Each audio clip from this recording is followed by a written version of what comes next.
গুরুত্বপূর্ণ আলোচনা রাখবেন হযরতুল আল্লাম শেখ হাফেজ হাসান জামিল দামাত বরকাতুহুম। শেখ হাফেজ হাসান জামিল দামাত বরকাতুহুম। আসসালামু আলাইকুম ওয়া রাহমাতুল্লাহি ওয়া বারাকাতুহু।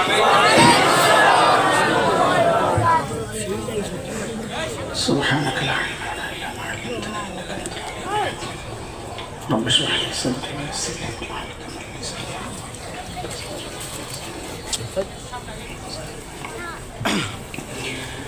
আলহামদুলিল্লাহ الحمد لله وكفى وسلام على عباده الذين اصطفى أما بعد فأعوذ بالله من الشيطان الرجيم بسم الله الرحمن الرحيم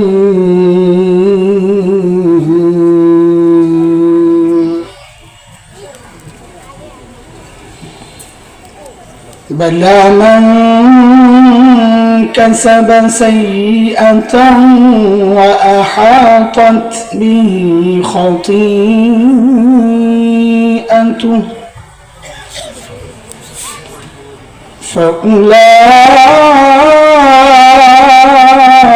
فأولئك أصحاب النار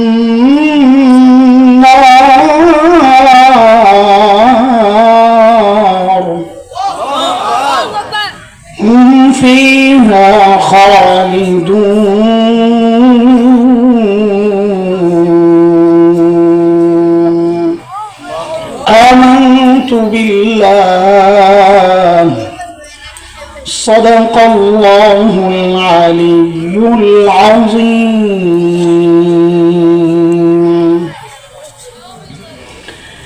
জামিয়া হাকিমিয়া হাতিমারা মাদ্রাসার উদ্যোগে আয়োজিত 2 দিন ব্যাপী বার্ষিক ওয়াজ মাহফিলের আজকের দ্বিতীয় দিবসের মুহতারাম সভাপতি,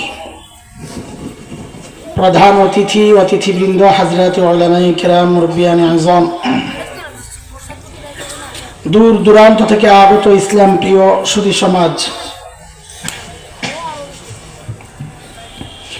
প্রিয় ছাত্র ভাইয়েরা, যুবক বন্ধুরা, পর্দার আড়ালের মা ও বোন,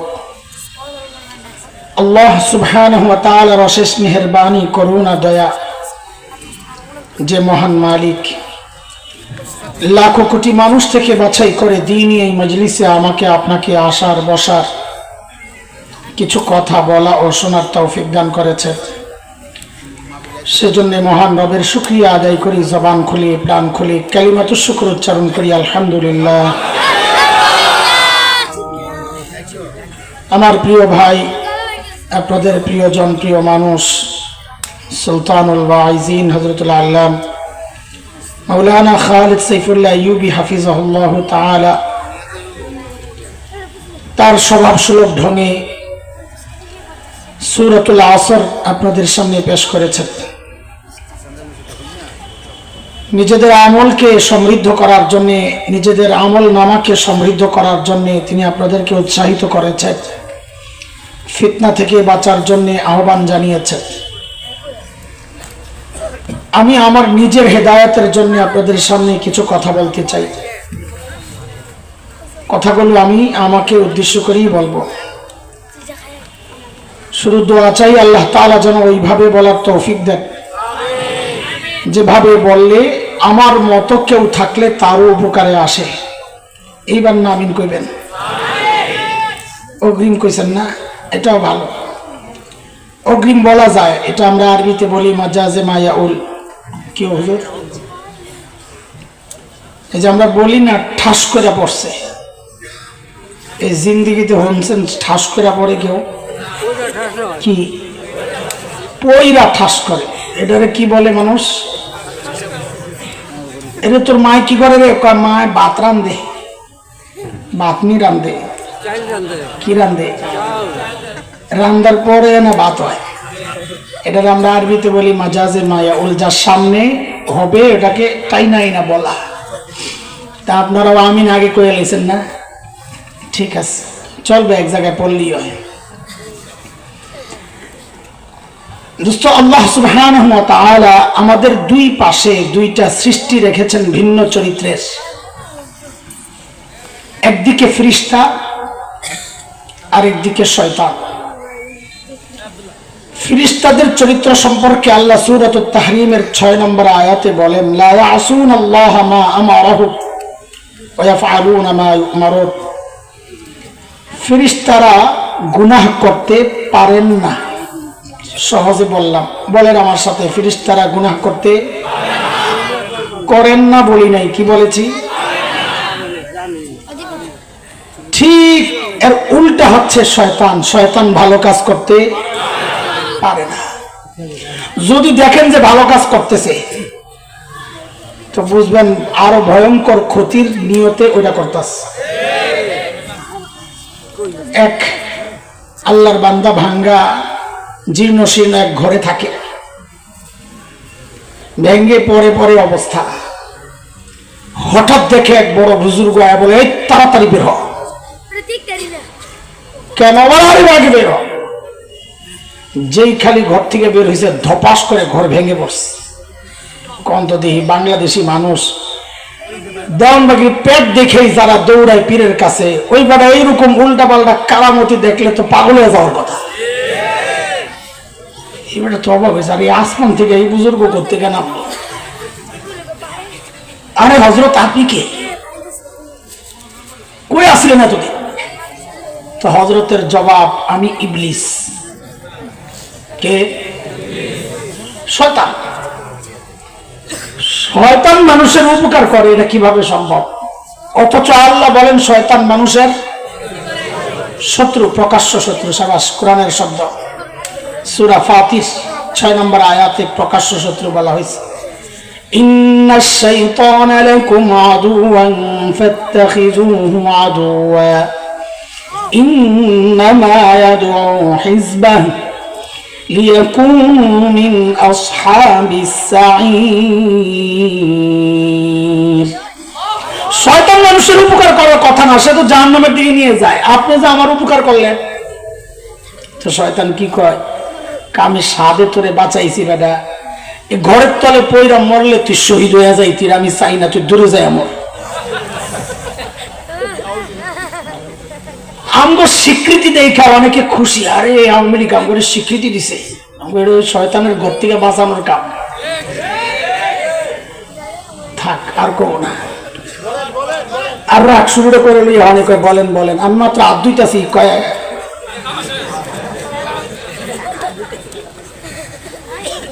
আল্লাহ আল্লাহ আল্লাহ। এই যে আমাদের দুই পাশের ভিন্ন চরিত্রের দুই সৃষ্টি, এর এই দুই চরিত্রের সংমিশ্রণে মিশেলে আল্লাহ আমাদেরকে মানুষ বানাইছেন। মানুষের চরিত্র সম্পর্কে আল্লাহ সূরা আশ-শামসি ওয়া দুহাহার মধ্যে এমনটাই বলেছেন। আল্লাহ বলেন, ওয়া নাফসিন ওয়া মা সাওয়াহা فألهمها فجورها وتقواها قد أفلح من زكاها وقد خاب من دساها। মানুষের চরিত্র হচ্ছে, মানুষের মধ্যে গুনাহ করার যোগ্যতাও আছে, নেকি করার যোগ্যতাও আছে। আজকে আলোচনার সুবিধার্থে ওই মানুষকে আমরা 3টা ভাগে ভাগ করতে চাই। প্রথম ভাগ, সর্বশ্রেষ্ঠ মানুষ কারা?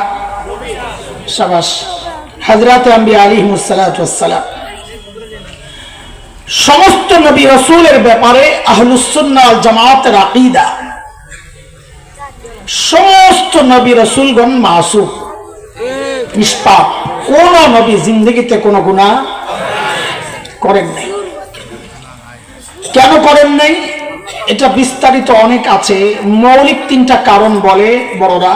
এক হচ্ছে মাটির গুণ, জান্নাতি মাটির পরিমাণ বেশি নবীদের সৃষ্টিতে। 1, 2, নবীরা আল্লাহকে খুব কাছের থেকে উপলব্ধি করেন, যা আমরা করি না। 3, আল্লাহ নিজে নবীদেরকে বাঁচাইয়া দিয়েছেন। যেমন হযরত ইউসুফ আলাইহিস সালাম সম্পর্কে আল্লাহ বলেছেন, সূরা ইউসুফ 24 নম্বর আয়াতে, কাযালিকা লিনাসরিফ আনহু সুআ ওয়াল ফাহশা, আমি ইউসুফকে অন্যায় অশ্লীল কাজ থেকে বাঁচাইয়া দিয়েছি। তাহলে বাঁচাইছেন কে? বাকি নবীদের গুনাহ করার যোগ্যতা ছিল, এমন না গুনাহ করার যোগ্যতা ছিল না। গুনাহ করার যোগ্যতা ছিল না তাই করেন নাই, এই কথার কোনো দাম নাই। বরং কৃতিত্বের কথা হচ্ছে গুনাহ করার যোগ্যতা ছিল কিন্তু। ছোটবেলার গল্প মনে থাকার কথা আপনাদের, এক ল্যাংড়া, 2 পাও নাই আর কানা, দুইটা খালি লাগে, কারণ দুইটার পেশা এক। কি পেশা? সাবাস। তো স্বার্থের দ্বন্দ্ব দুজনের, খালি লাইগেই থাকে। তো ল্যাংড়া একদিন কয়, কি বেটা তুই যে আমার লগে খালি লাইগে থাকস, আমার কিছু ভালো গুণ যে আছে এটি চোখে তো দেহস না, বুঝছ না। তো কানায় কয়, বেটা ল্যাংড়া মিনাল ফাসে, কিন্তু তোর আবার ভালো গুণ কিনে। তো ল্যাংড়ায় বলে কি, আমি যে কাউরে লাথি টাথি দেই না, এটা তুই বুঝস না। হাসলেন কেন? কারণ হাসির কথা, যার লাথি দেওয়ার যোগ্যতা নাই সে লাথি দেয় না, এই কথায় কোনো কৃতিত্ব নাই। তো কানায় কহ, খালি তোমারই আছে, আর আমার দিয়ে তোমার চোখে পড়ে না, আমি তো কানা মানুষ, তুই চোখ দিয়ে দেওয়াস না। তো ল্যাংড়ায় কয়, বেটার কানা মিনাল কাফিরিন, তোর আবার বালাগুন কি? তো কানায় বলে, তুমি দেখো না আমি যে হারাম জায়গায় তাকাই না, দেখি না তো হারাম জায়গায় তাকায় না, এই কথার কোনো দাম আছে? নবীদের গুনাহ করার যোগ্যতা ছিল না তাই গুনাহ করেন নাই, এই কথার কোনো দাম নাই। বরং সমস্ত নবীর গুনাহ করার যোগ্যতা ছিল কিন্তু করেন নাই, এই কথার মধ্যে কৃতিত্ব আছে, দাম আছে।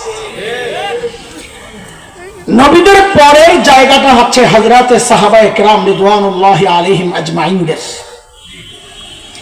সাহাবীদের ব্যাপারে আহলুস সুন্নাহ ওয়াল জামাতের আকীদা হচ্ছে সাহাবীরা নবীদের মতো নিষ্পাপ আর মাসুম না,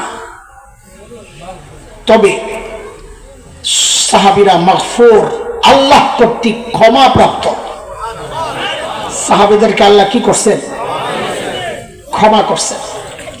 মাঝে মাঝে কিছু ভুল টুলের কথা শুনি, শুনলে শুনছো স্যার, কিন্তু আমার দিল ঠিক আছিল, এই জন্য আল্লাহ মাফ করে দিছে।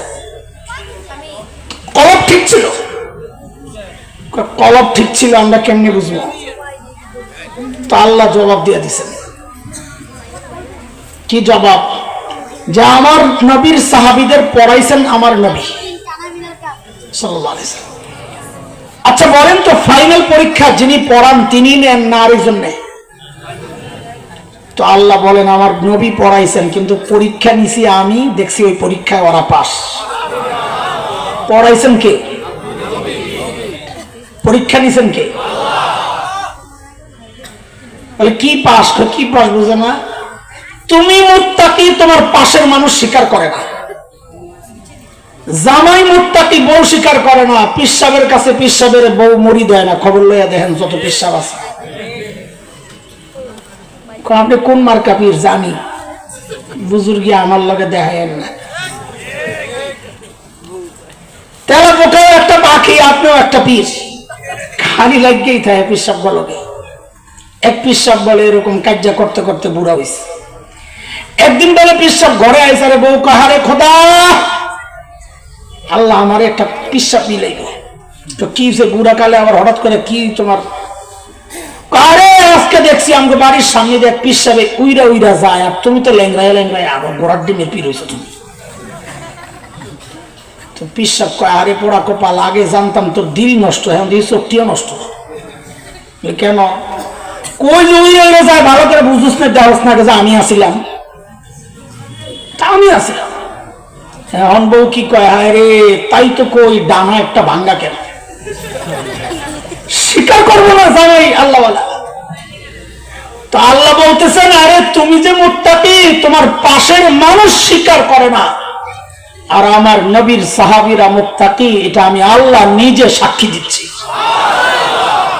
সূরা হুজুরাতের 3 নম্বর আয়াত আল্লাহ বলেন, ইন্নাল্লাযীনা ইয়াগুদ্দুনা আসওয়াতাহুম ইনদা রাসূলিল্লাহ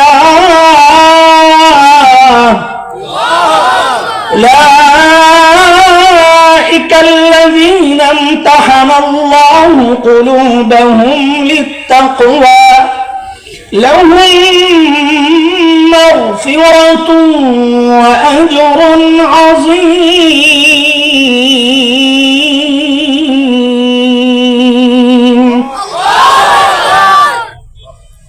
কয় গ্রুপ গেল? কাজে এই দুই গ্রুপের ব্যাপারে কেউ যদি দোষ তালাশ করে, বলা বলি করে, অথবা এমন লিখনি তৈরি করে যে লিখনি পড়লেই সাহাবী বিদ্বেষী হয়ে যায়, নবীর ব্যাপারে সমালোচনার মুখ খুলে যায়, তার দাড়ি যত সুন্দর হোক, পাগড়ি যত সুন্দর হোক, বংশ যত উঁচু হোক, চোখ বন্ধ করে সিদ্ধান্ত নিতে হবে এটা আস্তে একটা গোমরা পথভ্রষ্ট। আল্লাহ যাদেরকে মাফ করেছেন সেই সাহাবীদের ব্যাপারে তুমি কথা বলার কে? তার মানে আল্লাহর সিদ্ধান্ত আমার পছন্দ না, যে আপনি মাফ করে ঠিক করেন নাই, এরা তো অপরাধী। আর তো জোরে কন্যা নাউজুবিল্লাহ। এই দুইটা শ্রেণী ছাড়া আমরা যারা আছি তৃতীয় শ্রেণী, ব্যক্তিগতভাবে কেউ গুণামুক্ত থাকতে পারেন, আছে না? আছে। সামষ্টিকভাবে আমরা সবাই গুনাহ করেছি, করছি, করে যাচ্ছি। আমরা আজকে আমাদের আলোচনাকে সাজানোর জন্য আমাদের গুনাহগুলারে তিনটা ভাগে ভাগ করতে চাই। কয় ভাগ? আমি কিন্তু এখনো আমার আলোচনার বিষয়বস্তু ঠিক করি নাই, বিষয় ঠিক করতেছি, খালি শুনতে থাকেন, তারপরে বিষয় ঠিক করুন, তারপরে কথা বলুন ইনশাআল্লাহ ইনশাআল্লাহ ইনশাআল্লাহ ইনশাআল্লাহ।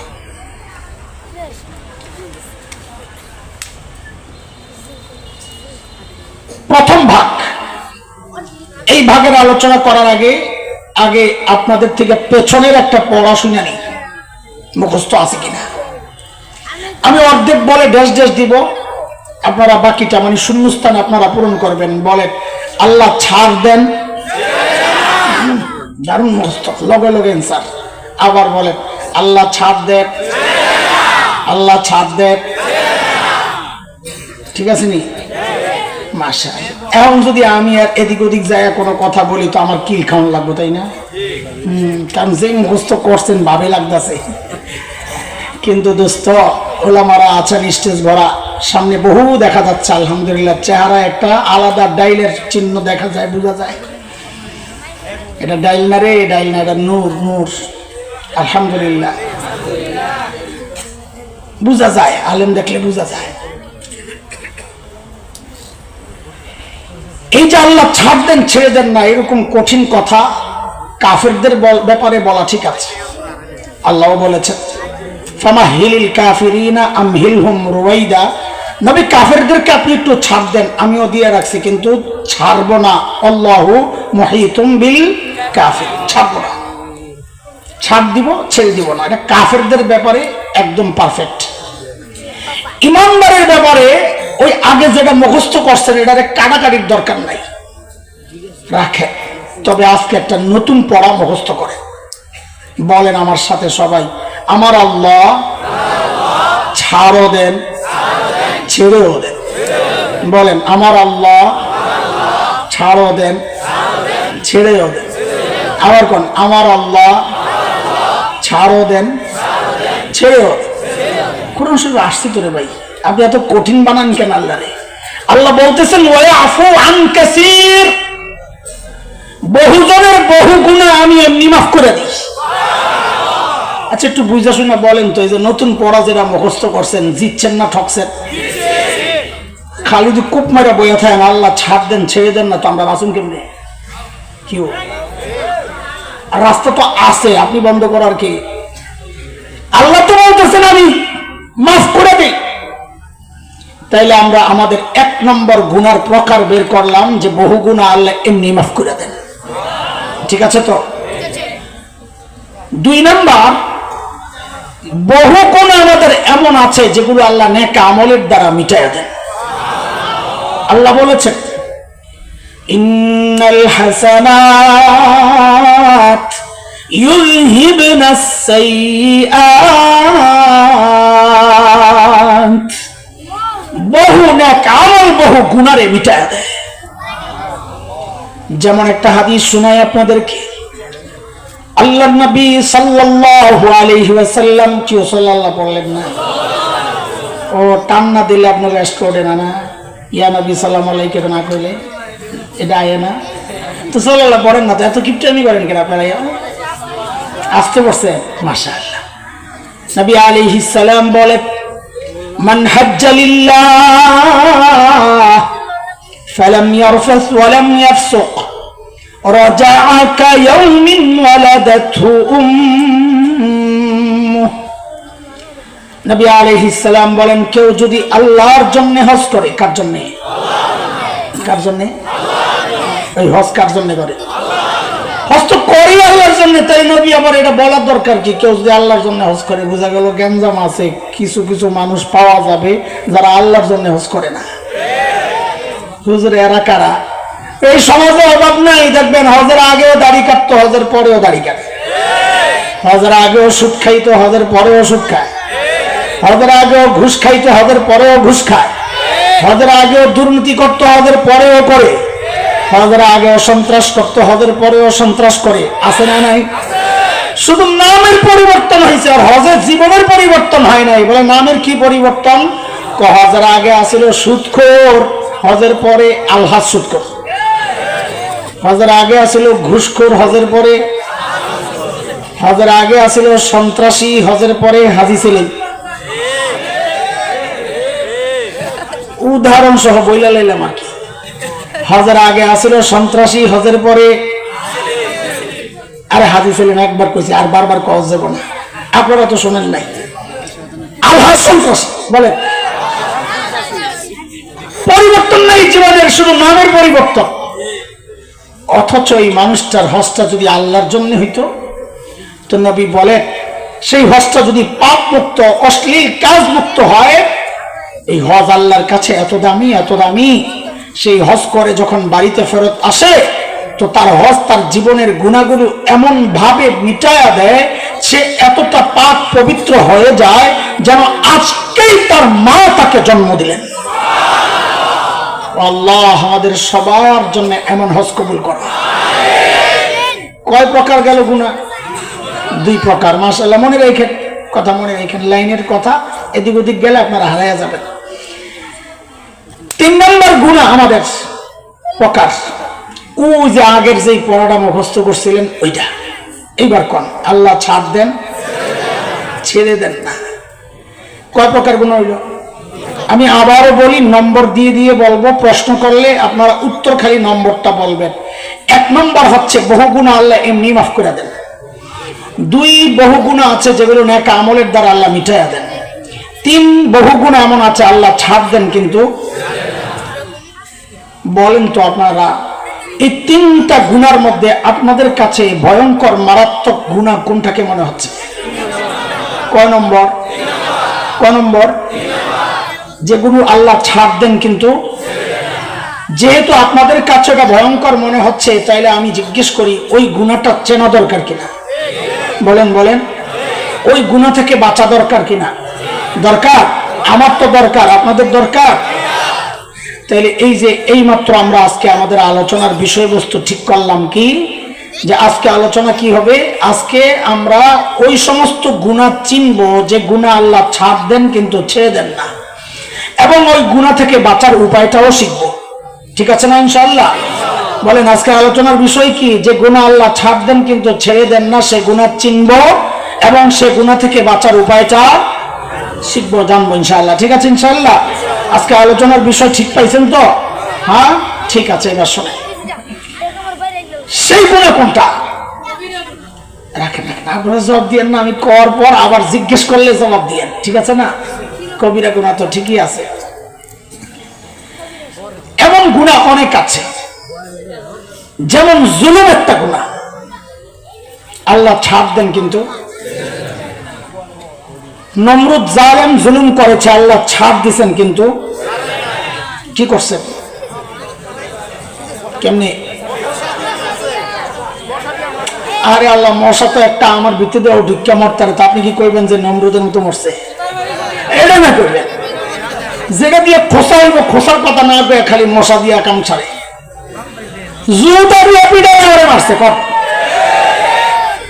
খালি জুতা না, গরম গরম শক্ত কট্ট করছে বাড়ির লোকে। ফেরাউন জুলুম করেছে, আল্লাহ ছাড় দিয়েছেন কিন্তু ছেড়ে দেন নাই। কি করছে?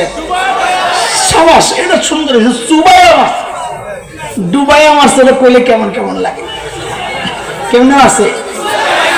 কারণ ডুবাইয়া তো আর বুড়িগঙ্গাও কত মানুষ ডুবাইয়া মারে, কিন্তু ওটা হলো কি কিছু কথা আছে, এগুলো খোসায়া না কইলে মজা লাগে না। আপনি যদি ভদ্রভাবে বলেন কাক কাদের, কাউয়া কাদের, এটা মধ্যে আলাদা একটা আওয়াজ আছে, কথা কোন ঠিক কিনা? হ্যাঁ, তো বলেন ফেরাউন আল্লাহ কেমনে মারছে? আরেকজন 16 বছর জুলুম করছে, আল্লাহ সাথ দিছিলেন কিন্তু ছেড়ে দেন নাই। কি করছে? পিচ্ছি ছিল কয় হাসিনা, দেখছেন দেখছেন কেন বলবেন তাহলে আছে গুড়া একটা সিলিয়া দিয়ে তাকে হাসিনা, আমি কিছু বলছি? আহা, পোলাবানের দিল পর্যন্ত উৎসাহিত এই জায়গায়। তো আল্লাহ 16 বছর ছাড় দিচ্ছেন কিন্তু ছেড়ে দেন নাই। কি করছেন? কই পাঠাইছে? হ্যাঁ, অপবাদ দিয়েন না, আমরা অপবাদ দিব না। আপন জনের কাছে পাঠাইয়া দিচ্ছেন, সর্বোচ্চ এটা বলেন জামার দেশে পাঠাইছে, কই আমার দরকার কি? কই পাঠাইছে? আবার কয় জামার দেশে। আপন জনের কাছে বলে, কার কাছে? আপন জনের কাছে। কারণ এই 16 বছর আমাদেরকে শুধু এই পড়াইছে, এই বয়ানই দেওয়া হয়েছে, ভারত আমাদের বন্ধু। আপন জন শুধু দেয় আর দেয়, দেয় আর দেয়। আঙুরে কি দেয়? পেঁয়াজ দেয়, চিনি দেয়, আলু দেয়, গরু দেয়, আর কত কিছু দেয়, পানিও দেয়। যেই এই দেশ থেকে তেল যাওয়ার পাইপটাকে কেটে দিলাম, এখন খালি হুমকি দেয়। কি দেয়? বাপরে বাপ, হুমকির ধরন কি দেহি। মাঝে মাঝে ওই যে বান্দর মতো লাফায় একটা সাংবাদিক আছে, কয় পেঁয়াজ দিব না, পেঁয়াজ দিব না, দিস না পেঁয়াজ, লাগবে না তোকে পেঁয়াজ। আমরা আম্মাই শিখাই গেছে পেঁয়াজ ছাড়াও তরকারি রান্না খাবো না তোকে পেঁয়াজ। কি কোন আপনারা? যে একটু মেরুদণ্ড সোজা করে দাঁড়াইছি পেঁয়াজ লাগবো না, এখন দেখি বস্তা সামনে লইয়া কান্দে, দাদা কি খবর? দাদা দিনকাল ভালো যাচ্ছে না দাদা। কেন, কি সমস্যা? বাংলাদেশিরা তো পেঁয়াজ নিচ্ছে না দাদা, তো তোরা খা। সেই খাওয়ার কলিজা লাগে, আমাদের খাওয়ার যেই কলিজা, আপনাকে বিক্রমপুরে আইলে বুঝা যায় আপনাকে কলিজার অবস্থা। সুবহানাল্লাহ, আমার যাইতা যে খানা খাওয়াইছে আমি পারতেছি না। এটা আই ভাই খালি কয় দোস্ত আয় না, এটা আমার পাতে তখন খানা তুলি না পারি ফালাই আইতো, তাও মাছ মাছ উড়াই দিছি, দই খাওয়াইতে ফালাইছি, চা খাইতেছে, ফলটা আনতে পারি দোস্তর কষ্ট হইতেছে, দৌড়ে বসছে। কলিজা অবশ্যই কলিজা। দুপুর বেলা ভাই গেছে বোনের বাড়িতে বেড়াইতে, কলিং বেল টিপে টিপে বন্ধ, দরজা খোলে না, কথাও কয় না, নাই ঘরে কেউ নাই। ভাই বুঝছে কাহিনী কি, জানালার কাছে যায় বলে, দিদি আমি কিন্তু খেয়ে আসছি। হায় আল্লাহ, এই কথা কল লগে লগে বেডির দরজা খুইলা কয়, আগে বলবি না? এইসব কাঞ্জুসের কাঞ্জুস মানসিকতা এত নোংরা, রুচি এত নোংরা ওদের। আপনারা যদি কেউ ঠাইকা থাকেন ওখানে তো বুঝবেন, আমরা দেখছি এগুলা। এই জন্য যখন বাংলাদেশ দখলের হুমকি টুমকি দেয় না, আমি ডরাই না। কেন, যাদের দিলের অবস্থায় এরা আরেক দেশ দখল করার মতো ওইরকম উন্নত মানসিকতা রাখে না। এই জন্য বলি কি, আমার দেশ দখল করার আগে নিজেদের হাগার জায়গা ঠিক করে আয়। এখনো রাস্তাঘাটে মলত্যাগ করে, বিশ্বাস করেন না। আমরা যখন দেওবন্দ যাচ্ছিলাম, কলকাতা থেকে ট্রেনে উঠছি, বাপরে বাপ লম্বা সফর, দিন যায় রাত আসে, রাত যায় দিন আসে, অনেক লম্বা সফর। তো সকাল হইলেই জানালার কাছে কৌতূহল নিয়ে আসতাম, নতুন এলাকা দেখতে কেমন। আইসাই তো মুখ লজ্জায় ফিরানো। কেন, রেল লাইনে সব লাইন ধরে ফ্যামিলি প্যাকেজ, বুড়া জুয়ান নারী পুরুষ গুড়া গাড়া যা আছে বোতল একটা লইয়া চুপচাপ বয়ে বেরিয়ে ইজ্জত রক্ষায় ঘুমটাটাকে টান দিয়া পিছন দিয়া খালি। আমরা এরা বলে আমরা দেশ দখল করবো, দেশকিটা টাউন করার তিনটে টাইনে ধরে আমাকে ঢুকে যা সাহস করে ঢুকে যাবি এমন বেশকি দেশ কেন, খেলা হবে ইনশাআল্লাহ।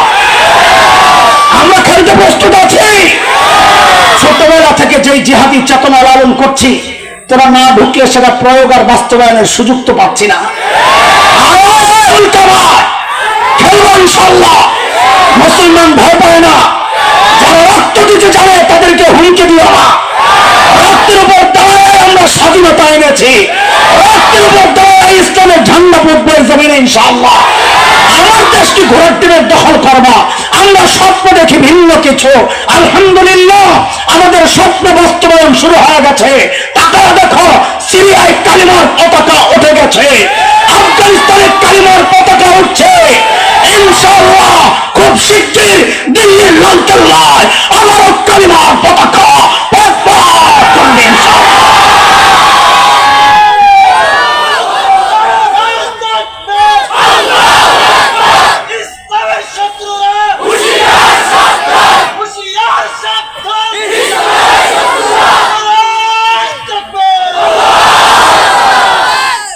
মুহতারাম হাজরিন, জুলুম একটা গুনাহ, যে গুনাহ আল্লাহ ছাড় দেন, কিন্তু আজকে আমি ওই গুনাহ নিয়ে কথা বলবো না। আমার কথা ভিন্ন জায়গায়। শুরুতে সূরা বাকারার একটা আয়াত পড়েছিলাম।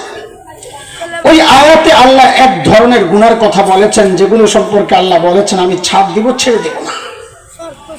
সেই গুনাহ কোনটা? আল্লাহ বলছেন, بلى من كسب سيئة وأحاطت به خطيئته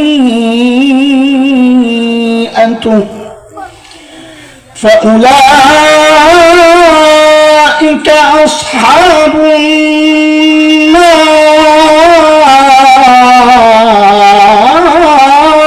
النار هم فيها خالدون।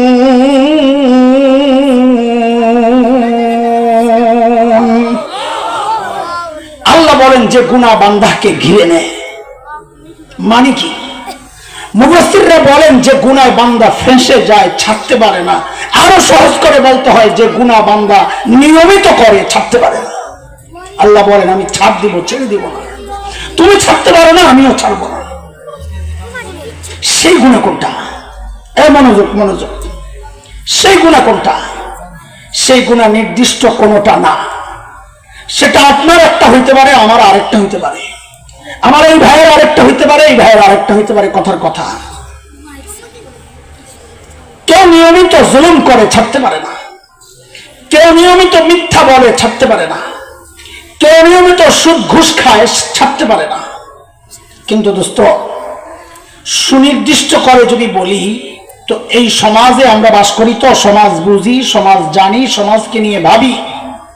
সে জায়গা থেকে আমি খেয়াল করেছি 5টা গুনাহ এমন আছে যে গুনাহ এই সমাজের বহু মানুষ জড়িত, ছাড়তে পারে না। কয় গুনাহ? আমি আজকে এক একটা গুনার কথা বলবো, আর একটু খোঁচা দেওয়ার জন্য বলবো কি, পারলে অস্বীকার করেন, পারলে। এর মধ্যে 2টা গুনাহ এমন যে গুনার মধ্যে এই সমাজের প্রায় সবাই জড়িত। বুড়াও জড়িত, জওয়ানও জড়িত, নারীও জড়িত, পুরুষও জড়িত। আমার মতো এমন লিবাসওয়ালা কোন কেউ জড়িত, আপনাদের মতো সাধারণ মানুষও কেউ জড়িত। কোন পীর জড়িত, মুরিদ তো জড়িতই, কোন মুহাদ্দিসও জড়িত, আরে এমনকি কোন বাচ্চাও জড়িত। বলে সেই গুনাহ কোনটা যে গুনার মধ্যে সমাজের প্রায় সবাই জড়িত? 2টা। এক গীবত, আর এক হচ্ছে টাচ মোবাইল। পারলে অস্বীকার করে, আরো 2টা গুনাহ এমন আছে যে গুনার মধ্যে এই সমাজের অধিকাংশ পুরুষ জড়িত। এই মজলিস দেখলে আপনি নাও বুঝতে পারেন, আমার কথার বাস্তবতা নাও পেতে পারেন, কিন্তু আপনি যান, হাটে যান, ঘাটে যান, কলেজ ইউনিভার্সিটিতে যান, দেখবেন কি এই সমাজের অধিকাংশ পুরুষ দাড়ি কাটার গুনায় জড়িত। পারলে অস্বীকার করেন। 3 নাম্বার, 4 নাম্বার, এই সমাজের অধিকাংশ পুরুষ টাকনোর নিচে কাপড় পরার গুনায় জড়িত। পারলে অস্বীকার করেন। 5 নাম্বারটা বড় স্পর্শকাতর, বলাটা কঠিন, কারণ নেওয়াটা কঠিন। নিতে পারবে না অনেকে, কিন্তু এক চরম বাস্তবতা, এই সমাজের অধিকাংশ পর্দানসীন নারী যে গুনায় জড়িত। কত কঠিন না কথাটা, পর্দা করে জড়িত হয় যে আব্বু আব্বু আব্বু আব্বু আব্বু আব্বু।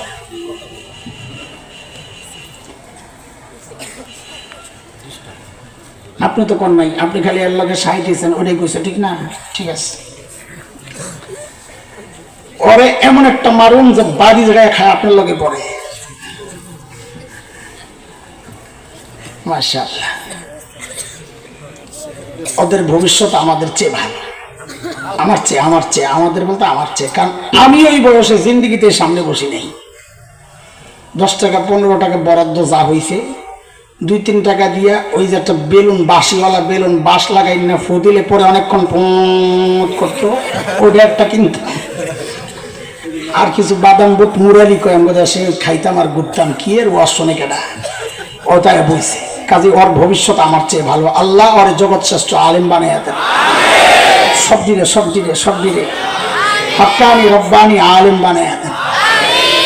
আমি নকয় কথা কই না।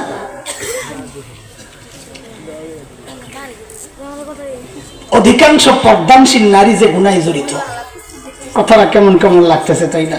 আচ্ছা দেখেন আপনারা মিলে কিনা। আমি বলার পর আমি জিজ্ঞেস করব, পারলে অস্বীকার করেন, তা আপনাকে অস্বীকারের সুযোগ থাকলে করবেন যে হিম্মত কত।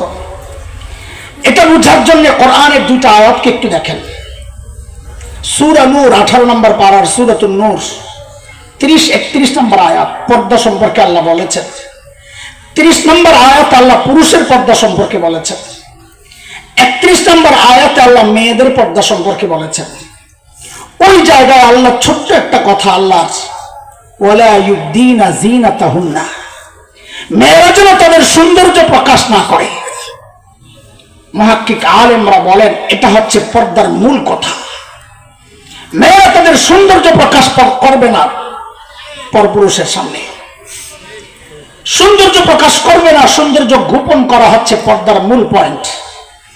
কাজেই কোন নারী যদি ছালার চটকায় দিয়া নিজের সৌন্দর্য গোপন করে, তো ইসলাম বলবে সে শরিয়া অনুযায়ী পর্দা করেছে। কোন নারী যদি ঘরের কাঁথামুড়ো দিয়ে সৌন্দর্য গোপন করে, তো ইসলাম বলবে সে শরিয়া অনুযায়ী পর্দা করেছে। এই যে আমাদের প্যান্ডেলের যে কম দামি কাপড়, কোন নারী যদি এই কম দামি কাপড়টা দিয়ে নিজের সৌন্দর্য গোপন করে, তো ইসলাম বলবে সে শরিয়া অনুযায়ী পর্দা করেছে। আপনারা যে হোগলার মধ্যে বসে আছেন, কোন নারী যদি এই হোগলা দিয়ে নিজের সৌন্দর্য গোপন করে, তো ইসলাম বলবে সে শরিয়া অনুযায়ী পর্দা করেছে। কিন্তু কিন্তু কোন নারী যদি ঝিকঝাক বোরকা, রং বেরঙের বোরকা, টাইট ফিট বোরকা, ডিজাইনের বোরকা পরা পর্দা করে, তো ইসলাম বলবে সে শরিয়া অনুযায়ী পর্দা করে নাই। কেন? শরীয়তের পর্দার উদ্দেশ্য হচ্ছে সৌন্দর্য গোপন করা, কিন্তু চরমের বাস্তব কথা হচ্ছে আজকালকার অধিকাংশ বোরকা দিয়ে সৌন্দর্য গোপন হয় না, বরং সৌন্দর্য ওপেন হয়, প্রকাশ পায়। পারলে অস্বীকার করে, পারলে অস্বীকার করে। অস্বীকার করার সুযোগ নাই। আন্দাজি বলতেছি, এই সমাজের মানুষ তো আমি আসমান থেকে আসি নাই। আমি 2টা উদাহরণ দেই, তাইলে বুঝবেন। 6-7 বছর আগের কথা, কুমিল্লা ক্যান্টনমেন্টে একটা মেয়েকে ধর্ষণ করে হত্যা করা হয়েছিল। পোলাবেন কথা কও কিনা? তনু, সাবাস, পোলাবেন মনে আছে দেখছেন? তনু ছিল হিজাবি। কি দেখেন, আমি আমার বোনটার খারাপ দিকগুলো আলোচনা করে তাকে খাটো করতে চাই না, সে দুনিয়া থেকে বিদায় নিয়েছে। বরং আমি ভাই হিসাবে দোয়া করি আল্লাহ তাআলা যেন তাকে মাফ করে জান্নাতবাসী হিসাবে কবুল করে। হিজাবি মানে কি? আজকালকার হিজাবি মানে হচ্ছে, ওলা বলে ওর না, আমি বলি তেনা, পাতলা ফিনফিন একটা তেনা দিয়া চুলডিরে উপরে বাইন্দা এভাবে সুন্দর করে মুখটারে ফাঁক রাখা, সব ঢাকে মুখটারে ফাঁক রাখা সুন্দর করে এরকম সিটিফি মাইরা এরকম সুন্দর করে উনি এখন রাবেয়া বসিয়া। কথা কম। তনু ছিল হিজাবি। তনুকে যখন ধর্ষণ করে হত্যা করা হয়, ইসলামের বিরুদ্ধে সুযোগ সন্ধানী কুলেখক তসলিমা নাসরিন তখন তার ফেসবুকে একটা লেখা দিয়েছিল যে মোল্লারা এখন কি জবাব দিবে। তনু তো হিজাবি, মোল্লারা তো বলে হিজাব নারীকে ধর্ষণ ইফটিজিং থেকে বাঁচায়, হিজাব নারীর ইজ্জত আবরু সম্ভ্রম রক্ষা করে। কই তনুর হিজাব তো তনুকে বাঁচাতে পারে নাই। এখন মোল্লারা কি জবাব দিব? 6-7 বছর আগের কথা, আমি একটু ফেসবুক চালাইতাম, যাইয়া বেরিয়ে লেখছি, ম্যাডাম কথা ঠিক, তনুর হিজাব তনুরে বাঁচাইতে পারে নাই। কারণ হচ্ছে তনুর হিজাবটা ছিল তসলিমা মার্কা হিজাব, এটা ইসলামের হিজাব না। লেখার সাথে সাথে মিডিয়া আমারে ব্লক করে দিছে, বুঝছে এই মোল্লা বড় খতরনাক। ইসলামের হিজাব হচ্ছে সৌন্দর্য গোপন করা, আজকালকার হিজাবীদের হিজাব সৌন্দর্য গোপন করে না, আরো প্রকাশ করে। দলিল আরেকটা রোড, আমি যেখানে থাকি 11 রোড, পাশে একটা এলাকা আছে কাটাবন, নাম শুনছেন তো? কাটাবনের সুন্দর সুন্দর বোরকার দোকান আছে। আমি তো দিকটা সবসময় আসা যাওয়া করি, মাদ্রাসায় যাই, এটা কাটাবনের সামনে দিয়ে আমার প্রতিদিন যাতায়াত। তো একদিন জ্যাম লাগছে, গাড়ি ঠিক এক বোরকার দোকানের সামনে গাড়ি, তাকায় আমি হাসতে চান, গাড়ি আমার একটা দলিল পেয়েছি রে। আমি যখন দলিল তালাশ করি চারিদিকে, কি দলিল? বোরকার দোকানের নাম ফ্যাশন হাউস। কারবারটা দেখছে? বোরকার দোকানের নাম। আমি তো দোকানদার বড় ইমানদার পাক্কা, মুনাফিকি করে নাই, সত্যি কথা বলছি। ও নারীদেরকে আহ্বান করতেছে যে আমার কাছে যেই বোরকা পাওয়া যায় এটা ইসলামের বোরকা, এটা তোমরা যেটা পরো এটা ফ্যাশনের বোরকা। এই বোরকা দিয়ে সৌন্দর্য গোপন হয় না, ওপেন হয়। ও ধোকা দেয় নেই, ধোকা দিচ্ছি আমরা জাতিকে। ভাব লইতেছি পর্দানশীল, আসলে শয়তান। কথা বলেন, কথা বলেন। আমার বোনরা কষ্ট নিয়েন না, আমার মায়েরা, আমার সন্তান, আপনারা কষ্ট নিয়েন না আমাদের আওয়াজ শুনলে। আল্লাহর রাস্তে বোরকা যেহেতু পরবিনি, আলেম ওলামাদের ঘরওয়ালারা কি বোরকা পরে, দাওয়াত তাবলীগের পুরাতন সাথীদের ঘরওয়ালারা কি বোরকা পরে, একটু দেখেন যায়। ওই বোরকা দেখলে অন্যরা সমীহ করে, আর আপনি এমন বোরকা পরেন ভিতরে কি আপনার সদরঘাট কেউ জানে না, আকর্ষণ করার মতো কোনো না, অথচ এমন বোরকা পরে বলাবেন তাকায়া থাকে, তার মানে আপনার উদ্দেশ্য ভালো না। কথা বলেন না, বলেন এইবার কয়টা কইলাম? 1 নাম্বার গীবত। সাবাস, আমার তো পড়া মুখস্থ করানি কাম, আমি পড়া শুনিও। 1 নাম্বার। 2 touch mobile. 3 দাড়ি। এই যে 5 নাম্বারটা যখন কইছি না, যে এই যে বোরকা পরে সৌন্দর্য ওপেন হয়, গোপন হয় না, একটা আওয়াজ হচ্ছে ঠিক, কিন্তু এর আগে যে কইলাম অধিকাংশ পুরুষ দাড়ি কাটার গুনায় জড়িত, তুমি ঠিক কি আপনারা টের পান না? এগুলা বললেন না কেন? আমি সব খবর রাখি, চোখ কান খোলা আছে আমার। 3 নাম্বারটা দাড়ি কাটার গুনাহ। 4 নাম্বার টাকুর নিচে কাপড় পরার গুনাহ। 5 নাম্বার ফ্যাশনের বোরকা। আমাদের পয়েন্ট এটা না, পয়েন্ট এই গুনাহগুলোয় যারা জড়িত অধিকাংশই এগুলারে গুনাই মনে করে না। হুজুর গুনারে গুনাহ মনে করেন, এটা কথা কইলেন তো, কথা না কইলে আপনি না বুঝলে তো শোনেন, দলিল দলিল আমগো কাম হইলো আপনারে বুঝাইয়া দেওয়া।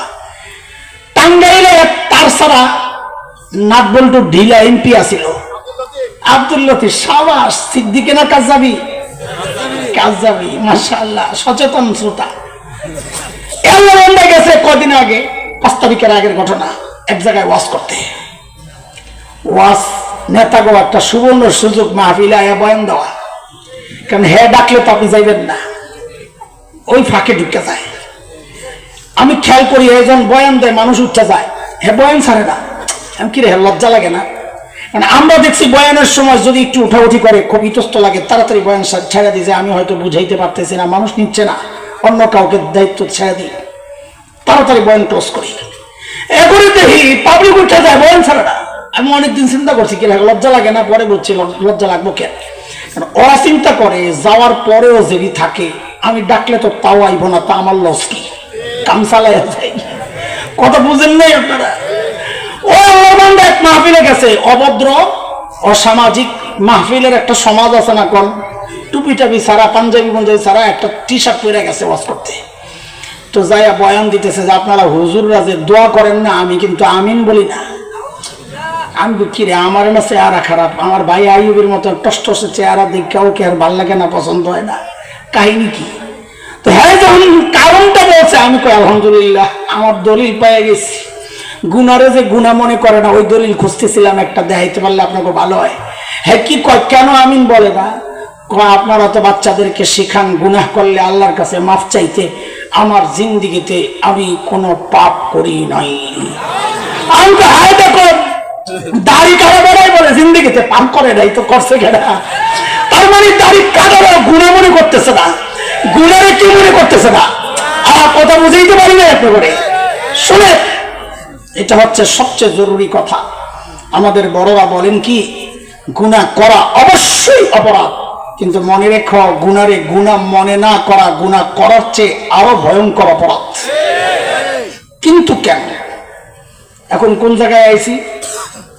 কিন্তু কেন বলেন, বয়ানের কোন পয়েন্টে আসছি? চলেন কিন্তু কেন জবাব খুঁজি, আবার জায়গাতে আসবো ইনশাআল্লাহ। কেন গুনারে গুনাহ মনে না করা গুনাহ করার চেয়েও মারাত্মক অপরাধ? কেন? এই কেনর জবাব।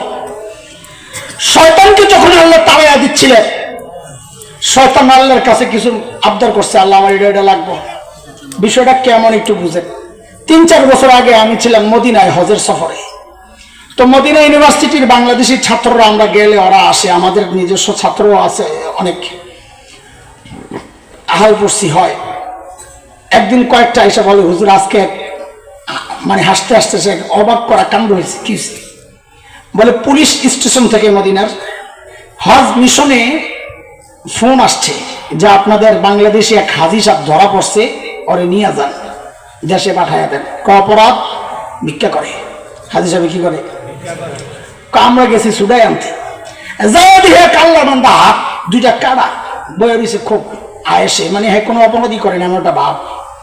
তো চিন্তা করলাম আগে সুডাই লই, এরপরে জিগামু কাহিনী কি। তো গাড়িতে উঠাই জিগাইতেছি, কাকা হাত কাটা কেন আগে করে? হুজুর আসিলাম ডাকাত। হুজুরের বলার ঢংটা এমন যেন ডাকাতি কোনো অপরাধ না, একটা সম্মানজনক পেশা। তারপরে ধরা পড়ছি, গণদোলাই খাইয়া হাত দুইটা আড়াইছি। তারপরে কি করুম, কেমনে চলুম? আল্লাহ তাআলা একটা রাস্তা খুলে দিচ্ছেন। আল্লাহ রাজ্জাক, আল্লাহ কি আর বান্দারে না খাওয়াই আর আহে? তো কি করছে, হজের মৌসুম আইলে কম টাকায় হজায়া পড়ি, আয় মক্কা মদিনা মিনা মুজদালিফা আরাফায় ভিক্ষা করি। আলহামদুলিল্লাহ, আল্লাহ শুকর, আল্লাহ তাআলার ফজল ও করম, আল্লাহ অনেক বরকত দেন। যা পাই হজের খরচ উঠটাও যা থাকে সারা বছর চলতারি। কোন বুদ্ধি শিখাইতেছে কে, আবার নিয়ত টিয়ত করে আল্লাহ জামিন কিন্তু পাইবে না। বলতেছে যে আমরা হাসতে হাসতে শেষ, কোনো অনুশোচনা অনুতপ্ত লজ্জার কোনো ভাবটা নাই। করে লইলাম অফিসে হজ মিশনে, সিদ্ধান্ত ওরে দেশে পাঠিয়ে দিবে। রিটার্ন টিকিট আনা হয়েছে, ওরে দিয়া মাল সামান জমা করা হয়েছে। অখালি ফুসতাছে। তো হঠাৎ করে কয়, আপনারা কি আমার দেশে পাঠিয়ে দিবে? তো অফিসাররা একেবারে যেই কাম করছো তোর বাইরানো দরকার, পাঠাবো না মানে। ও বলে কি কয় জানেন, আমার যে আপনারা দেশে পাঠিয়ে দিবেন চিন্তা করতেছে, এমনি খালি হাতে পাঠিয়ে দিবেন, আমার কিছু দিবেন টিবেন না? সুবহানাল্লাহ, বুঝছেন কিছু? হ্যাঁ, আশা বইয়ে যে ইনভেস্ট করছে এইটা কই যাইবো। এই ঘটনা যখন শুনি, সাথে সাথে আমার শয়তানের কথা মনে পড়ছে। শয়তান আল্লাহ যখন কইছে কল ফখরুজ মিনহা ফাইন্নাকা রাজিম, তুই বাইর। তো শয়তানে কয়, আমারে যে বিদায় করে দিবেন, আমারে কিছু দিবেন টিবেন না? তো আল্লাহ কয়, তোর কি লাগবো? তো শয়তান 3 জিনিস চাইছে। কয় জিনিস? 1 নাম্বার, রব্বি আনজিরনি ইলা ইয়াউমি ইউবাসুন,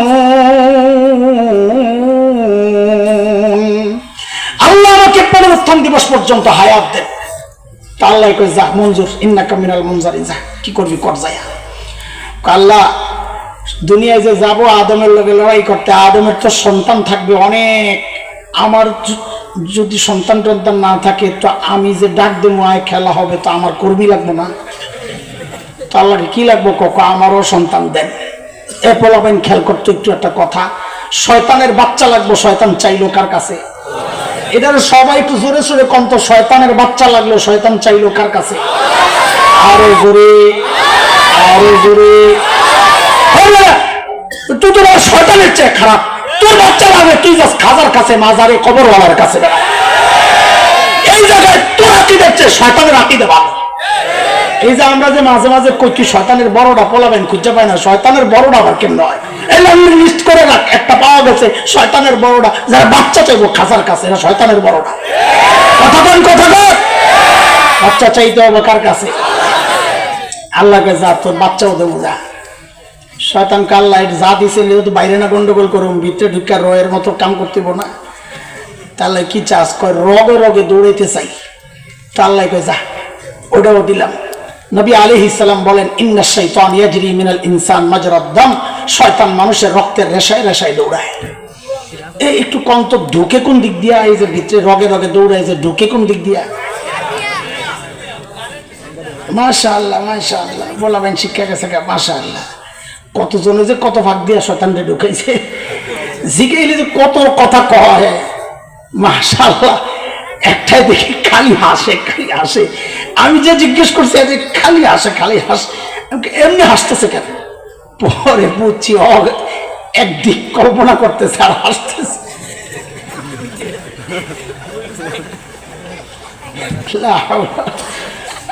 আমি বলি তুই হাসস কেন? ফাঁকি আর নাই। বাম হাত পিছনে নিলে মধ্য আঙ্গুলি যেখানে যায়া লাগে, শাহরত, হাবলুল ওয়ারিদ, স্পাইনাল কর্ড, যেটা সমস্ত রোগের মূল, ওই দিক দিয়ে শয়তান ঢুকে। এই জন্য কোন কোন মুহাক্কিক বলেছেন, আমাদের নবী আলাইহিস সালামের ঠিক ওই জায়গায় আল্লাহ মোহরে নবুয়ত লাগায় রাখছেন, কেন? যেন ওদিক দিয়ে শয়তান ঢুকতে না পারে। শয়তান তো 3 সুযোগ পাওয়া গেছে। এখন তো আমার বাপ বৈশা বৈশা খালি কান্দে। কিসে কান্দেন কেন? সত্য দিয়ে দিলেন, আমি আমার সন্তানদেরকে নিয়ে এই শয়তান শক্তিশালী ওর বিরুদ্ধে কেমনে বাঁচবো? তা আমারও কিছু সুযোগ সুবিধা দেন না। তা আল্লাহ বলেন, যান, আপনার একটা দিয়ে দিলাম, যান। কি বলে? আপনার সন্তান নেকি করবে একটা, আমি আমল নামায় উঠায়া দিব 10টা। গুনাহ করবে একটা, উঠবে কয়টা? নেকি একটা, উঠবে কয়টা? গুনাহ একটা, উঠবে কয়টা? আল্লাহ বলে, মান জাআ বিল হাসানাহ ফালাহু 10 আমসালিহা ওয়া মান জাআ বিস সাইয়্যাহ ফালা ইউজজা ইল্লা মিসলাহা। বলেন, নেকি একটা, উঠবে কয়টা? গুনাহ একটা, উঠবে কয়টা? আমার বাপের তাও বসে বসে কান্দে। কি এখন কান্দেন কেন? দিলাম তো সুযোগ। আল্লাহ সুযোগ তো দিছে, কিন্তু আমার সন্তান নেকি করলে না একটা 10টা হইব। হয়তো ফজরও পড়বো না, কি এসাও পড়বো না, ফেসবুক তো ছাড়বো না। এটা কথার কথা, মানে গুনাহ তো ছাড়বো না, নেকি তো করবো না। গুনাহ তো ঠিকই কাউন্ট হইতেই থাকবে, নেকি 10 গুণ হবে, একটা দিলে না 10টা হবে। তো কয়েক কাছে না আসতে পারে এমন কোন ব্যবস্থা? তাহলে যা, ওইটাও দিয়ে দিলাম। আমি ফেরেশতা দিয়ে আপনার সন্তানের চারদিক থেকে ব্রেকেট দিয়ে নিরাপত্তা দিয়ে দিব, শয়তান যেন কাছে যাইতে না পারে। সূরা রাদে আল্লাহ বলেন, লাহু মুআক্কিবাতুন মিন বাইনি ইয়াদাইহি ওয়া মিন খালফিহি ইয়াহফাযুনাহু মিন আমরিল্লাহ।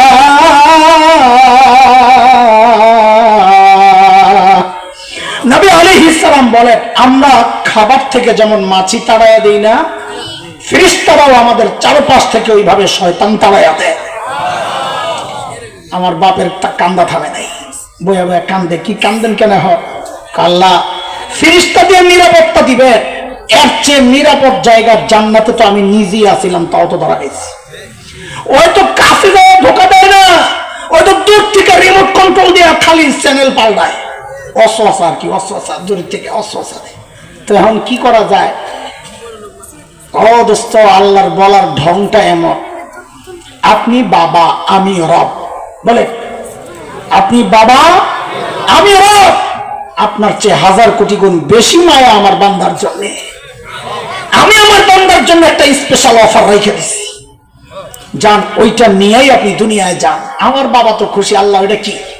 তা আল্লাহ বলে, আমার বান্দা গুনাহ করবে করবে করবে করবে, করতে করতে করতে করতে জীবন পার। জীবনের শেষ সময়েও যদি আয়েশা খালি একবার বলে, আল্লাহ আমি ভুল করছি, আমারে মাফ করে দেন, আমি আমার বান্দার জিন্দেগির সব গুনাহ মাফ করে দেন। আরে এক সময় তো বুঝতে কষ্ট লাগতো, গুনাহ করছে 50 বছর, একবারে কেমনে মাফ করে। কিন্তু ওই মোবাইল আর কম্পিউটারের অল ডিলেট সিস্টেম দেখে আমার অবাক লাগে না। 50 বছরের ফাইল যদি অল ডিলেটে টিপ দিয়ে একবারে মোছা যায়, তা আমার রবের ক্ষমতা কি কম্পিউটারের চেয়ে দুর্বল নাকি? আমার রব আমার গুণের ফাইলের মধ্যে অল ডিলেটে টিপ দিয়ে সব মুছতে পারেন কি পারেন? আমার বাপে তো এইবার খুশি, হা এইবার ঠিক আছে, আপনি সব মাফ করে দিলে আমার কি টেনশন, আমি জায়গা এই পোটলা লইয়া। কিন্তু শয়তান লাফায়া উঠছে, হ্যাঁ এটা কি শুনাইলেন? সব যদি মাফি করে দিবেন তো আমারও একদিন সুযোগ ঘোরার ডিমের কোন কামের লেগে দিছে, আমি এটা কি করবো? আমি মেহনত করে করে আরে বরবাদ করবো, আপনি বিকালে মাফ করে দিবেন তো আমার লাভ হইল কি? তখন শয়তান আল্লাহকে একটা ভয়ঙ্কর হুমকি দিছে, ওই আবার পিছনে যাই। গুনাহ করার চেয়ে গুনাহকে গুনাহ মনে না করা বেশি মারাত্মক। কিন্তু কেন মনে আছে? এই যে কেন আইছে, কেন আইছে, কেন গুনাহে গুনাহ মনে না করা গুনাহ করার চেয়ে মারাত্মক। তখন শয়তান দাঁড়ায় কয়, আল্লাহ আপনি এত দয়া এত মায়া আপনার বান্দার জন্য, আমি শয়তানও বাটপার কম না, কি করবি? বলে আপনি তো আপনার বান্দারে তওবা করলে মাফ করবেন, তাই না? করেন যাইয়া, আমি আপনার বান্দারে দিয়ে এমন গুনাহ করাবো যেন সে তওবা না করে, যেন সে, বলেন যেন সে। মুহাক্কিক আলেমরা তো পেরেশান হয়ে গেছে, না ওই গুনাহ কোনটা যে গুনাহ বান্দা করে কিন্তু তওবা করে না। তো খুঁজতে খুঁজতে খুঁজতে খুঁজতে বের করছে, না হারে ওই গুনাহ তো সেই গুনাহ যে গুনাহ মানুষ করে কিন্তু গুনারে গুনাহ মনে করে না। গুনারে এই ক্যাটাগরির 1 নাম্বার হচ্ছে বেদাত। বেদাত ওই গুনাহ যে গুনাহ মানুষ করে কিন্তু গুনারে কি মনে করে না। এই ক্যাটাগরির এই টাইপের গুনাহগুলো শয়তানের সবচেয়ে মজা, কারণ শয়তান জানে আমি যেই গুনাহ করাই যদি বান্দা খালি গুনাহ মনে করে তাহলে তো তার তওবার একটা সুযোগ হয়ে গেল। আমি এমন ভাবে গুনাহ করাবো যেন সে মনে করে আমি গুনাহ করি নাই, তাহলে তার তওবাও করবে না। দোস্ত এই জন্যে গুনাহ করার চেয়ে গুনারে গুনাহ মনে না করা আরো মারাত্মক অপরাধ। এইবার বলেন এই গুনাহ ছাড়া দরকার কিনা? দ্রুত দ্রুত আমাকে দ্রুত শেষ করতে হবে, বলেন ছাড়া দরকার কি দরকার না? আজকে তো আপনাকে সান কপাল খালি লাইন ধরে খালি বইয়েই থাকে। সুবহানাল্লাহ, মাশাআল্লাহ। হাইবুল্লাহ মাহমুদ কাসিমি ভাই আসছেন, আইসা অপেক্ষা করে চাটা খাই আবার বিদায় করছি, ভাই ঘুরে টুরে আয়েন। তা আবার ঘুরে টুরে আবার আয়া পড়বো একটু পরে। আব্দুল্লাহ হোসেন হুজুর আমাদের সবার মুরব্বী, আমাদের বাজান হুজুরও বসে রয়েছেন, বুড়া মানুষ। হুজুর আসবে, হুজুর বাচ্চাদেরকে পুরস্কার দিবেন, পাখি দিবেন, মুরব্বীর যে যে কাম আছে সব করবেন আর কি। আমরা আশেপাশে দিয়ে জোড়াতালি দিছি, বাজানরে চারিদিক দিয়ে ঘিরছি। আবার হাবিবুল্লাহ মাহমুদ কাসিমের শেষে আইসা একটা ধামাকা বয়ান দিবেন। হ্যাঁ, বড় দারুণ বয়ান করে, কি সুন্দর তেলাওয়াত করে। আমার এই যে ছোটকালের দোস্ত হাবিবুল্লাহ মাহমুদ কাসিমি, কিলাকিলির দোস্ত, একসাথে একজখানায় পড়ছি, তো কিলাকিলির দোস্ত আর কি। আইয়ুবের দোস্ত হয়েছে পরে, আগে আসছিল আমার ভাইয়ের লগে, আমার ছোটার লগে চলতো ছোটকালে। তো বড় এ দেয় হেরো দাড়ি পাকনা আমারও পাকনা, পরে হেডারে বাদ দিয়ে আমারে ধরছে। একদিন মসজিদে, আমাদের মসজিদে নিচে বয়ান করতে, তো মেম্বারে বসে বসে কাঁদতেছে, কি হয়েছে? কাহারে এই মসজিদের ছাদের থেকে খালুজির, আমার আব্বার ছোটকালের কথা, খালুজির দৌড়নি খায় ছাদের থেকে লাফাইয়া পড়ছিলাম আমি আর হুসাইন মানে আমার ছোটটা। ছাদের মধ্যে কি শয়তানি করতেছিল, আব্বা খুব রাগী মানুষ ছিলেন, লাড়ি লইয়া দিয়েছেন দৌড়ানি। আমাকে বাসার ছাদের থেকে মসজিদের ছাদে যাওয়া যায়, লাভ দিয়ে ওই ছাদে যায়, পিছনের দিকে আর তাকায় নাই, পিছনে কেউ আইতেছে না ওই যায় ওই পাশে যায় রাস্তার জায়গা পড়ছে। তো এখন বয়া কান দেয়, হারে সেই মসজিদে আসছে, আল্লাহ আনছেন আমার বয়ান করতে। তো সম্পর্ক খুব পুরাতন, একদম ছোটবেলার, কিন্তু জোড়া লাগছে পরে আয়া দাড়ি পাকার পর।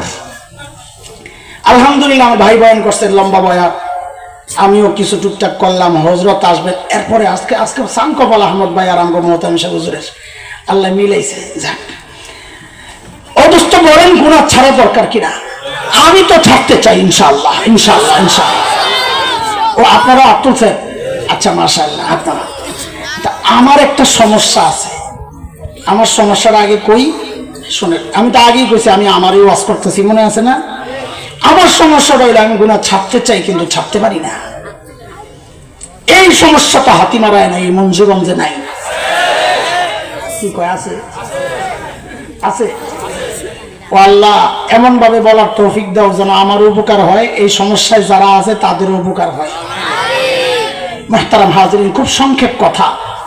দেখেন, আমরা যখন গুনার দিকে আগাই, এই চিন্তা মনোভাবটা লালন করতে পারলে ইনশাআল্লাহ গুনাহ থেকে বাঁচা সহজ হবে ইনশাআল্লাহ।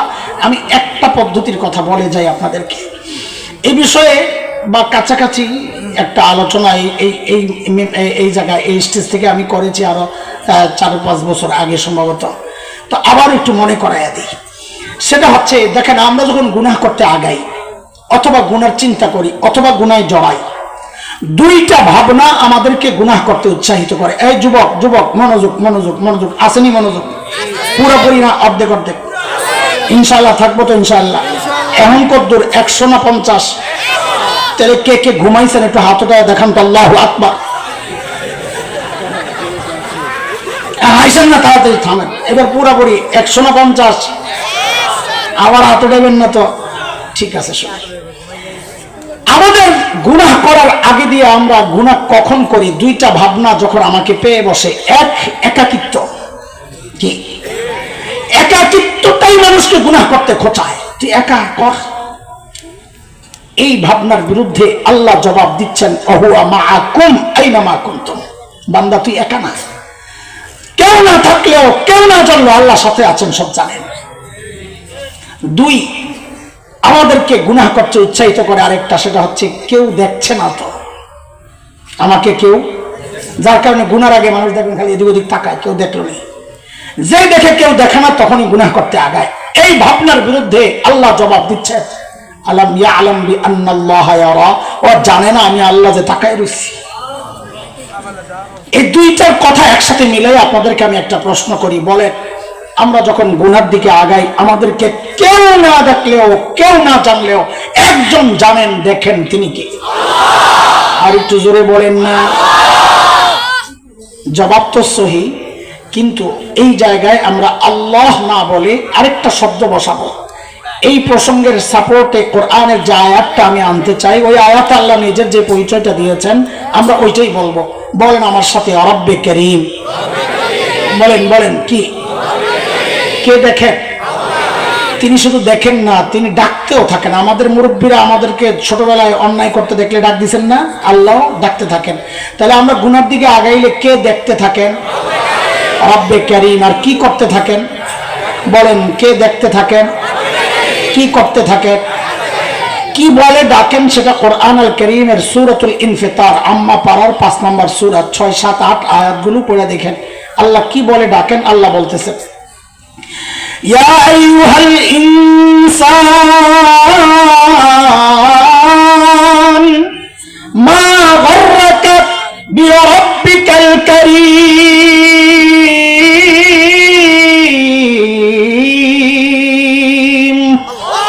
ও মানুষ, এই কারীম রবের ব্যাপারে তোমারে কে ধোকায় ফেললো? আরে কার কাছ থেকে কি পায়া তুমি তোমার রব ভুলে গেলা? ও ভাই, এই ডাক্তার ওজনটা কত এটা এখন আমরা বুঝতে পারছি না। একটু কিছু শব্দের ব্যাখ্যা বুঝি, তাহলে এই ডাকের ওজনটাও বুঝবো। আবার বলেন তো, আমাদেরকে কে দেখেন? এখানে দুইটা শব্দ, একটা করিম আর একটা রব। বলেন, করিম। করিম কাকে বলে, রব কাকে বলে? করিম বলে আরবিতে ওই দাতাকে যিনি না চাইতেই দেন। বলেন তো, চোখ চাইয়া পাইছি না? না চাই? কান, জিহ্বা, হাত পাও, একবারে জবাব দেন। আমাদের শরীরের কোন অঙ্গটা আমরা চাইয়া পাইছি? হ্যাঁ হ্যাঁ, সব না চাইতে। যে মহান জাত সব না চাইতে দিয়েছেন তাকে কি বলে? করিম। কি বলে? দেওয়ার পর আবার এগুলোকে লালন পালন করেছেন, পরিচর্যা করেছেন, সংরক্ষণ করেছেন, নিরাপত্তা দিয়েছেন যিনি, তার নাম রব। তার নাম দুইটা মিলাইয়া হচ্ছে রব্বে কারীম। আচ্ছা, উদাহরণটা বোঝার জন্য, এই বিষয়টা বোঝার জন্য, ডাক্তার ওজনটা বোঝার জন্য একটা উদাহরণ শোনাই আপনাদের। আচ্ছা বলেন তো, মানুষের মধ্যে আমাদেরকে সবচাইতে বেশি ভালোবাসেন কে? মানুষের মধ্যে একজনের নাম কোন? কে কে? মা। আহারে মা, আহারে মা, আহারে মা। মার করে যায় যে কি দরদ আর মমতার ভালোবাসার মায়া, এটা মা ছাড়া দুনিয়ার কেউ জানে না। আর মাকে যে আল্লাহ বানাইছেন সে আল্লাহ জানে। আমি মাঝে মধ্যেই আমার বাচ্চাদেরকে বুঝাই মা কি জিনিস, যে শোনো ও বাচ্চারা, তোমরা শোনো, যাদের মা আছে থাকতে কদর করো।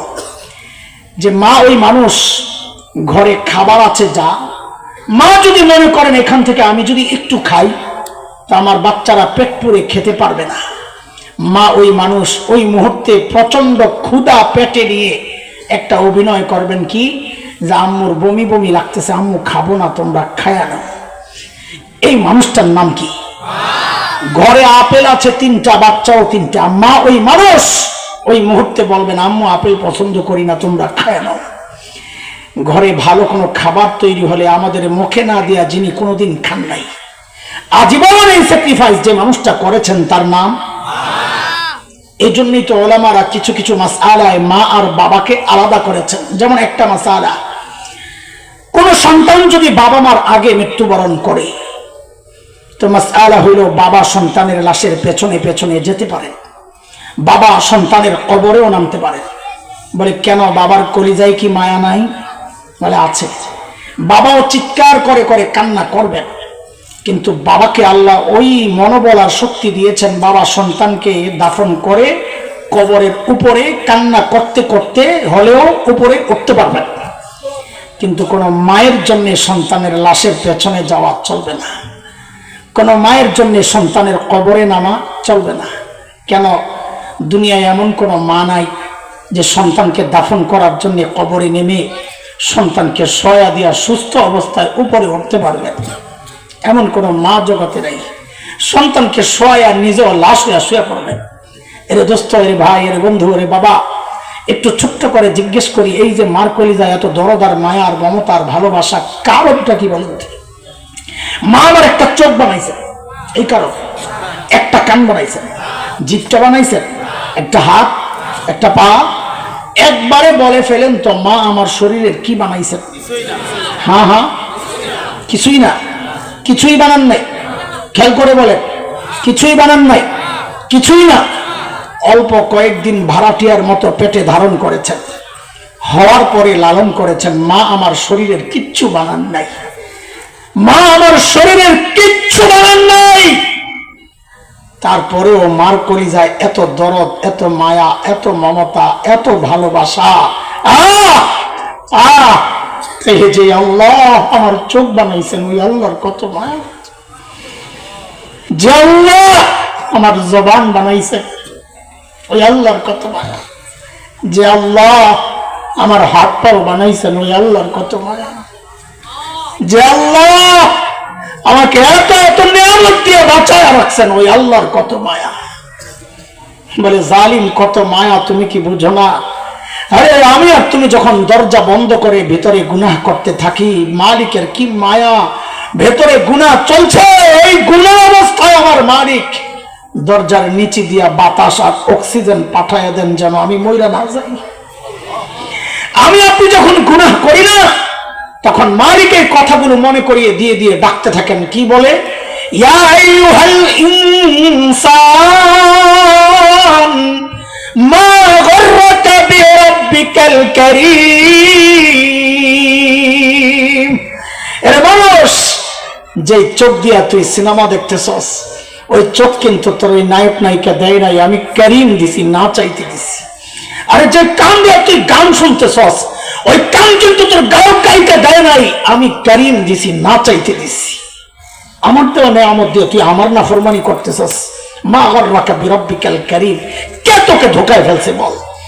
আরে আর পরে বল, আল্লাহর কথার ধরনটা এমন, যদি বান্দা প্রশ্ন করে, আল্লাহ করিম তো তিনি যিনি না চাইতে দেন, রব তিনি যিনি সেগুলোকে সংরক্ষণ করেন, বাঁচায় রাখেন, আপনি কি করছেন? আল্লাহ যেন জবাব দিচ্ছেন, আল্লাযী খালাকাকা ফাসাওয়াকা ফাআদালাক ফি আইয়ি সূরাতিন মা শাআ রাক্কাবাক।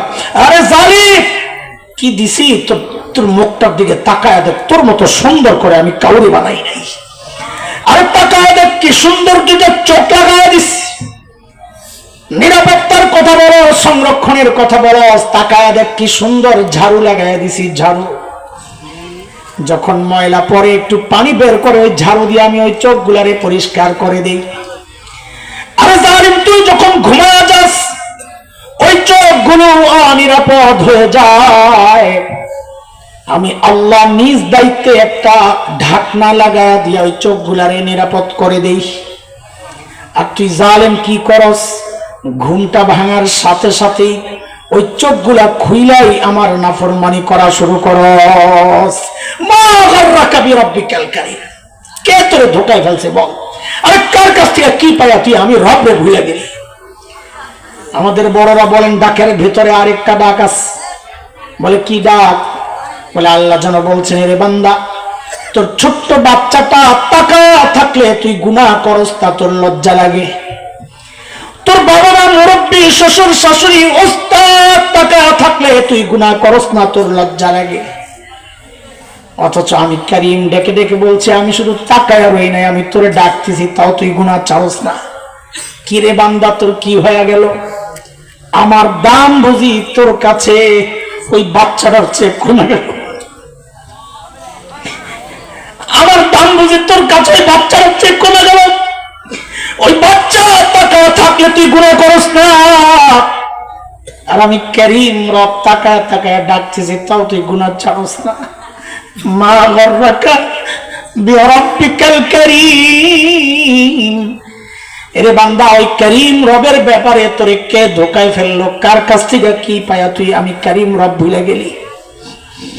এরে বাবা, গুনাহ করার সময় একবার শুধু এই কথা চিন্তা করেন। দায়িত্ব নিয়ে বলছি, দেখবেন তখন গুনাহ ছাড়া না, তখন গুনাহ করাটা কঠিন হয়ে যাবে। বাবা, গুনাহ ছাড়ে, চুল পাইকা সাদা হয়ে গেছে, দাড়ি পাইকা সাদা। এরে বাবা, এখনো তুমি গুনাহ ছাড়তে পারো না, তো জিজ্ঞেস করি ছাড়বা কবে? এই চুলদারি সাদার মানি বুঝেননি? আরে আমরা বুঝি, কারণ পড়েছি। ওই জন্যে আয়নায় নিজের চেহারাটা দেখলে কলিজাটা মোচড় দিয়ে ওঠে যখন দেখি চুলদারি পাইকা সাদা, কারণ অর্থ বুঝি। এটা আল্লাহর চূড়ান্ত সতর্কতা। আমাকে আমার রব বারবার সতর্ক করেছেন। আমার সামনে গাছের পাতাটা ঝরায়া আল্লাহ আমাকে সতর্ক করেছিলেন, এরে হাসান জামিল, যে জিনিস ধরে ওই জিনিস কিন্তু ঝরে, একদিন তুইও ঝরে যাবি। আমি সোজা হই নাই। আমার সামনে আল্লাহ সূর্য ডুবায় আমাকে সতর্ক করেছিলেন, এরে হাসান জামিল, যে জিনিস ওঠে ওই জিনিস কিন্তু ডুবে, একদিন তুইও ডুবে যাবি। আমি সোজা হই নাই। আমার সামনে দিয়া আমার বাবার লাশটারে আল্লাহ কবরে পাঠায় আমারে সতর্ক করেছিলেন, রে হাসান জামিল, একদিন তোর সন্তানের সামনে দিয়াও তোর লাশটা কবরে যাবে। আমি সোজা হই নাই। আমার সামনে দিয়া আমার মায়ের লাশটা আল্লাহ কবরে পাঠাইছেন। আমি দাঁড়ায়া দাঁড়ায়া কান্না করতেছিলাম, অঝরে চোখের পানি ঝরতেছিল। আল্লাহ আমাকে সতর্ক করেছিলেন, রে হাসান জামিল, একদিন তোর লাশটাও তোর সন্তানের সামনে দিয়া যাবে কবরে। তোর বাচ্চাগুলা দাঁড়ায়া দাঁড়ায়া আব্বু আব্বু বলে চিৎকার করতে থাকবে। আমি তো সোজা হই নাই। এইবার আমার শরীরের একটা ডাইরেক্ট অ্যাকশন শুরু হয়ে গেছে। আমার শরীরের একটা অংশের মৃত্যু শুরু হয়ে গেছে। এরে বাবা, চুলদারি সাদা মানি শরীরের একটা অংশের মৃত্যু শুরু হয়ে গেছে। যে কোনো মুহূর্তে মাকুল মউত হুকুম পাওয়া মাত্রই খাপ করে ধরে ফেলবে, নিয়ে যাবে কবরে। হেরে যুবক, তোদের কিন্তু এমনটা ভাবার কোনো কারণ নাই যে আমারে বুঝি আল্লাহ চুলদারি পাকা পর্যন্ত সময় দিবেন না। রে বাপ না, কখন কার মৃত্যু চলে আসে কে জানে। আরে কে জানে, এই মজলিসে এমন কেউ থাকতে পারে যার খবর নাই, সে বসে আছে এখানে কিন্তু তার কাফনের কাপড়টা চলে আসছে দোকানে। কে জানে, কালকে খবর পাইতে পারে বয়ান করে গেল মাওলানা হাসান জামিল তো দুনিয়ায় নাই। এরে আল্লাহর বান্দা, কখন কার ডাক চলে আসে, মালিকের সামনে কি পেশ করবা, এটা চিন্তা করা শুরু করো এখনই। আল্লাহ ওয়ালাদের সাথে আজকের এই মজলিস থেকে নিজের জীবনের গুনাহগুলা মাফ করায় তারপরে যাব। কেন? কারণ আমরা ভয় যেমন পাচ্ছি, আসারও জায়গা আছে। আমাদের একজন রব আছে যার নাম হচ্ছে গফফার। চিৎকার করে বলেন কি না? আরে কি না? গফফার মানে জানেননি?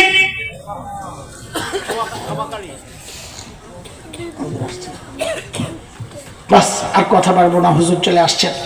আল্লাহ তাআলা আমাকে আপনাদের সবাইকে গুনাহমুক্ত জীবন যাপনের তৌফিক দান করেন, আমিন।